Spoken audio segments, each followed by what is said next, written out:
পাকিস্তানের সবাই জঙ্গি বা জঙ্গি মনোভাবাপন্ন তা নিশ্চয়ই নয়। কিন্তু দেশভাগের পর পাকিস্তানে যতগুলো সরকার গঠিত হয়েছে, প্রত্যেকটিতে সরকার প্রত্যক্ষভাবে জঙ্গিদের মদদ দিয়েছে। এর পরিণাম হিসেবে বিভিন্ন সময়ে ভারতীয় নাগরিক নিহত হয়েছে ঠিকই, কিন্তু ক্ষতিগ্রস্ত হয়েছে সবচেয়ে পাকিস্তানের সাধারণ জনগণ। স্বাধীনতার এত বছর পরেও পাকিস্তান এখনো স্বাবলম্বী হয়ে ওঠা তো দূরের কথা, গণতন্ত্র বা অর্থনৈতিক কাঠামো কোনোটাই ন্যূনতম দাঁড় করাতে পারেনি। হয়তো চায়ও না তা। ফলস্বরূপ পূর্ব পাকিস্তান রক্তক্ষয়ী সংগ্রামের মধ্য দিয়ে পাকিস্তান থেকে আলাদা হয়ে স্বাধীন বাংলাদেশ রাষ্ট্র গঠন করেছে। ওদিকে বালুচিস্তান স্বাধীন হওয়া এখন শুধুই সময়ের অপেক্ষা। যুদ্ধের আগে পাকিস্তানের অর্থনৈতিক অবস্থা যেভাবে শোচনীয় হয়েছিল, তাতে দেশটা যে কোনো মুহূর্তে দেউলিয়া হয়ে যাওয়ার সম্ভাবনা তৈরি হয়েছিল। বিশ্ব রাজনীতিতেও চীন আর তুরস্ক ছাড়া বড় কোনো দেশ পাকিস্তানের পক্ষে নেই।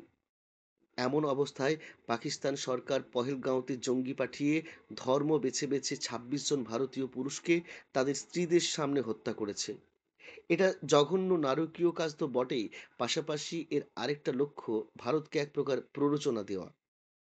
ভারত কিছুদিন চুপ করেছিল ঠিকই, কিন্তু গতকাল জঙ্গিসহ তাদের বেশ কিছু ঘাঁটি গুঁড়িয়ে দিয়েছে। প্রত্যুত্তরে আকাশপথে কোনো কিছু না করতে পেরে পাকিস্তান ১৬ জন সাধারণ ভারতীয় নাগরিককে হত্যা করেছে। এর মধ্যে রয়েছে শিশু ও নারীও। এদিকে ভারতের ছোড়া মিসাইলের আঘাতে যে সমস্ত জঙ্গি নিহত হয়েছিল, তাদের প্রত্যেককে পাকিস্তানের জাতীয় পতাকা মুড়ে পাকিস্তানের সেনাবাহিনী স্যালুট জানিয়েছে। এটা হয়েছে গোপনে নয়, প্রকাশ্যে মিডিয়ার সামনে।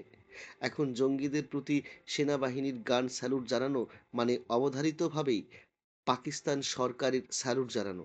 অর্থাৎ সমীকরণটি খুবই পরিষ্কার। পাকিস্তানের সরকার মানে জঙ্গিদের সরকার।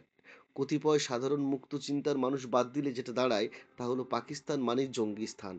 এরকম একটা বিপজ্জনক প্রতিবেশী দেশকে মোকাবিলা করার জন্য যা করা প্রয়োজন ইতিমধ্যে ভারত তা অত্যন্ত দৃঢ়তার সঙ্গে কয়েক ঘন্টার মধ্যে করে দেখিয়েছে।